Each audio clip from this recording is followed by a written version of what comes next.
പുറത്ത് നല്ല മഴ പെയ്യുമ്പോഴേ ഈ സാധനം ഉണ്ടാക്കി വെച്ചു മുമ്പ് ഒരു റീല് കാണുന്ന അടിയിൽ ഞാൻ കണ്ട റെസിപ്പി ഉണ്ടെങ്കിൽ ഈസി ആയിട്ട് നമുക്ക് ഉണ്ടാക്കാം. അതെങ്ങനെ ഉണ്ടാക്കാൻ നോക്കിയാലോ.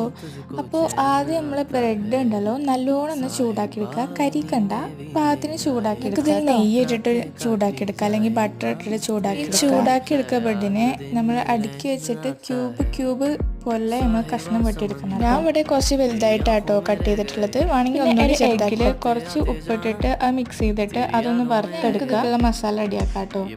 അതിക്ക് വേണ്ടിയിട്ട് ഉള്ളി ക്യൂബ് പോലെ കട്ട് ചെയ്തിട്ട് ഒന്ന് വാട്ടിയെടുക്കുക. അതിക്ക് ഇഞ്ചിയും വെളുത്തുള്ളിയും പേസ്റ്റ് നന്നായി വാടി വരുമ്പോൾ കുറച്ച് മുളക് പൊടി ഇട്ട് കൊടുക്കുക. എരി ആവശ്യമുള്ളവരാണെങ്കിൽ കുരുമുളക് പൊടിയൊക്കെ ഇട്ട് കൊടുക്കുക. ശേഷം ചെറുതാക്കി കട്ട് ചെയ്ത തക്കാളി ഇട്ട് കൊടുക്കുക. പിന്നെ സോയാ സോസും ടൊമാറ്റോ സോസും ഉണ്ടെങ്കിൽ അത് ഒഴിച്ചെടുത്ത് നമ്മുടെ എഗ്ഗില്ലേ അത് ഇട്ടോട്ടെ. അതിന് കാണുമ്പോൾ നമ്മൾ ചെറുതാക്കി അരിഞ്ഞ ബ്രെഡ് ഇട്ടുകൊടുത്ത് നല്ലോണം ഒന്ന് മിക്സ് ചെയ്തെടുക്കുക. അത്രയേ ഉള്ളൂ, എളുപ്പം ഉണ്ടാക്കാൻ. അതോ അടിപൊളി ടേസ്റ്റ്, നല്ല ചൂടോടുക്കുന്ന അടിപൊളി.